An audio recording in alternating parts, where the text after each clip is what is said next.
김주영 작가와 함께하는 오늘의 인문학 산책. 카카오 채널 김종훈 작가님의 기적의 필사법. 너무 좋아요. 너무 맛있어요. 너무가 아이에게 미치는 너무 나쁜 영향. 수백 명의 사람들에게 각각 서로 다른 음식을 제공한 후 맛을 물어보면 이런 답이 나옵니다. 너무 맛있어요. 다시 같은 수백 명의 사람들에게 서로 다른 옷을 제공한 후 옷이 어떤지 물어보면 같은 답이 나오죠. 너무 좋아요. 기분이 좋을 때도 너무 좋아요. 음식에 만족할 때도 너무 맛있어요. 옷이 마음에 들어도 너무 예뻐요. 이렇게 너무만 넣어서 표현합니다.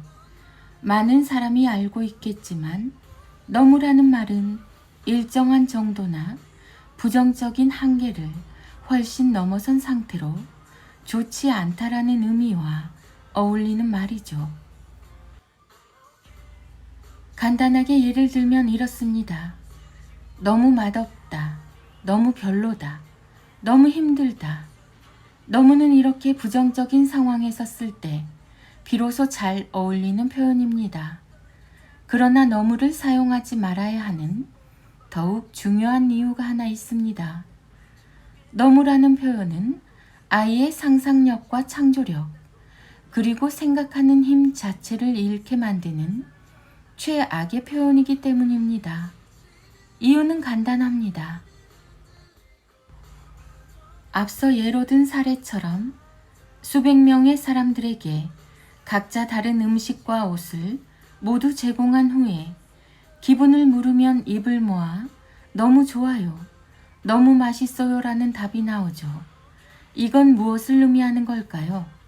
수백 명이 수백 가지의 음식과 옷을 먹고 입었지만 그들의 대답을 듣고 우리는 그들이 무엇을 먹고 무엇을 입었는지 전혀 짐작도 할 수 없습니다.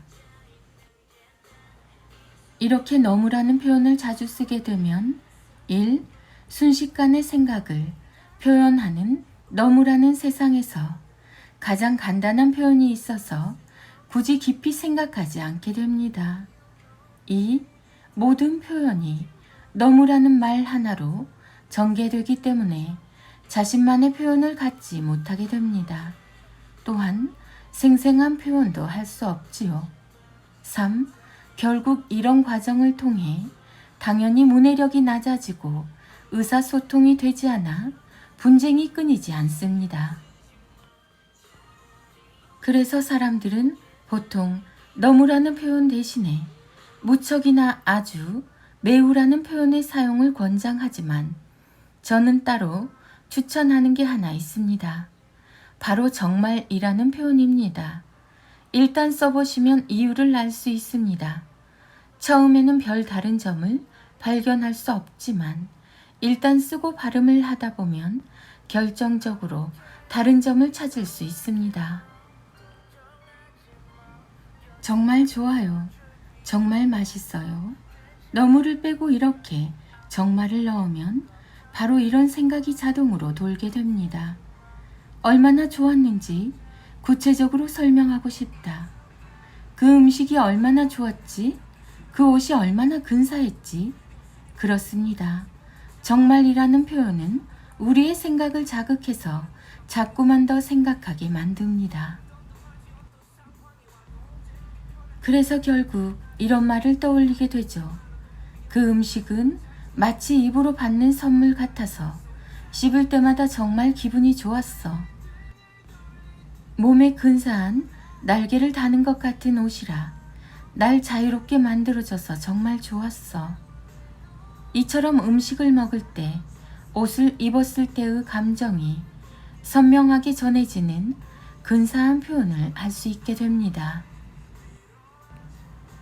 자신의 기분과 느낌을 상대에게 선명하게 전하는 것이 매우 중요한 이유는 우리가 가진 장점과 능력은 결국 언어로만 세상에 전할 수 있는 것이기 때문입니다.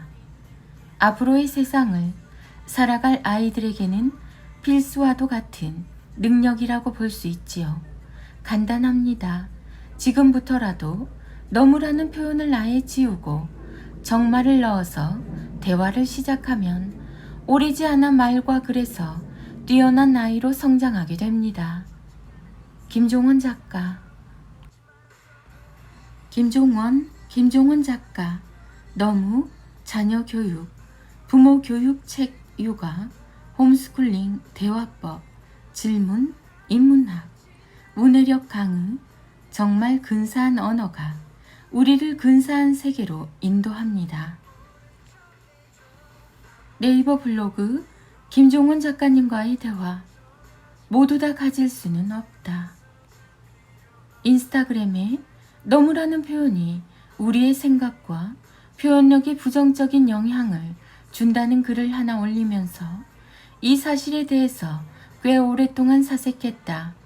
너무라는 부사가 최근 긍정적인 의미로도 사용할 수 있는 걸로 바뀌었는데 이 내용까지 담아야 하나 사색 끝에 담지 않기로 했다. 그런 논란이 있어야 글이 더 멀리까지 공유될 수 있을 것 같다는 생각이 들었기 때문이다. 문법은 개정이 되지만 생각까지 개정할 수는 없다. 이렇게 쓰려다가 지웠다. 물론 작가가 그것도 몰랐냐 라는 식의 댓글이나 긍정적으로도 쓰일 수 있다 라는 식의 정보를 전하는 댓글을 달면서 어떤 이들은 내 글의 수준을 낮출 수도 있다. 하지만 글의 내용이 중요하기 때문에 그런 논란과 고통 정도는 감수하겠다는 마음으로 그렇게 썼다. 역시 예상대로 그런 댓글이 달리고 있다. 시간이 지날수록 더 많아지겠지. 하지만 동시에 내가 전하려는 내용도 더 멀리까지 전해질 것이다. 너무라는 표현이 사람들의 생각을 말살하고 있어서 꼭 알리고 싶다. 마음은 아프지만 모두 다 가질 수는 없다. 중요한 것 하나를 가지려면 더 중요한 하나를 잃어야 한다. 카카오 채널 김종원 작가님의 생각 공부. 여러분의 생각이 궁금합니다. 한 사람이 자신의 SNS에 자신이 좋아하는 추천곡을 몇 곡 나열해서 그 이유와 함께 포스팅을 했다. 그러자 한 사람이 이런 식의 댓글을 남겼다. 친절하게 유튜브 링크까지 남겼으면 좋았을 텐데 귀찮게 하나하나 찾아봐야 하네요. 글을 쓴 사람과 댓글을 남긴 사람은 전혀 아는 사이가 아니다. 여러분은 이 상황에 대해서 어떻게 생각하시나요? 제 경험은 아닙니다. 여러분의 생각이 궁금해서 그렇습니다. 여러분은 어디로 떠나시겠어요? 언제든, 얼마든, 어디든 갈 수 있다면 여러분은 어디로 떠나시겠어요? 언제 어디서나 함께하는 김종원 작가님의 하루 한 장 365 인문학 달력. 아이들의 낭독이 이어집니다. 인문학 달력 8월 17일. 봄이 병든다는 것은 여름이 태어난다는 멋진 증거다. 가는 봄의 미련을 두고 아파하지 말고 마지막 입김을 불어넣는 봄을 즐기며 태어나는 여름의 뜨거운 열기를 응원하자.